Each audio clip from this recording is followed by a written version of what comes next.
నీకు విషయం తెలుసా? సో ఒక ఇంటర్వ్యూ చూశాను భయ్య 2 hours ago సూర్యకుమార్ యాదవ్ది. దాంట్లో కొన్ని ఇంట్రెస్టింగ్ ముచ్చట్లు చెప్పాడు. Hi guys, India T20 world cup గెలిచింది భయ్య అగైన్స్ సౌత్ ఆఫ్రికా. మాకు తెలుసులేరా. మీరు ఒకటి అబ్జర్వ్ చేశారా?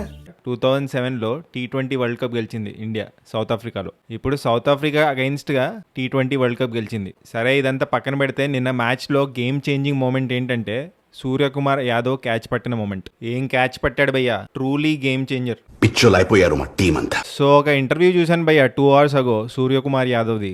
దాంట్లో కొన్ని ఇంట్రెస్టింగ్ ముచ్చట్లు చెప్పాడు. అసలు మీరు క్యాచ్ పట్టే టైంలో మీ మైండ్లో ఏం రన్ అవుతుందని ఇంటర్వ్యూర్ అడిగారు భయ్య.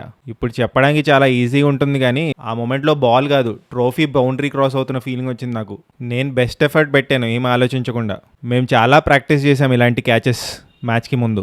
జస్ట్ ప్రెజెన్స్ ఆఫ్ మైండ్ వాడాను అంతే. పట్టేశాను catch, rest is history. Plan ఏంటి ఇప్పుడు అని చెప్పి ఇంటర్వ్యూర్ అడిగారు భయ్య. దానికి ఆన్సర్ ఇలా చెప్పారు ఆయన. నేను ఈ ట్రాఫీ టాటూ వేయించుకోబోతున్నాను. 2023లో వేయించుకుందాం అనుకున్నాను, బట్ అప్పుడు కుదరలేదు ఎందుకంటే మేము ఓడిపోయాం కాబట్టి. కానీ ఇప్పుడు గెలిచాం కదా, సో ఈ ట్రాఫీ టాటూ నేను వేయించుకుంటాను.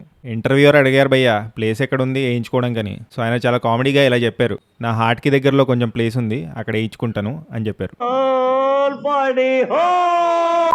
టాటూ వేయించుకున్నాక పక్కా సోషల్ మీడియాలో పోస్ట్ చేస్తాను, చూడండి. ఇది భయ్య సూర్యకుమార్ యాదవ్ గారి thoughts post the match. Amazing match కదా. మీ గేమ్ చేంజింగ్ మూమెంట్ ఏమనిపించింది మ్యాచ్లో కామెంట్ చేయండి. సబ్స్క్రైబ్ చేసుకోవచ్చు కదా. పుచ్చుక్ పుచ్చుక్.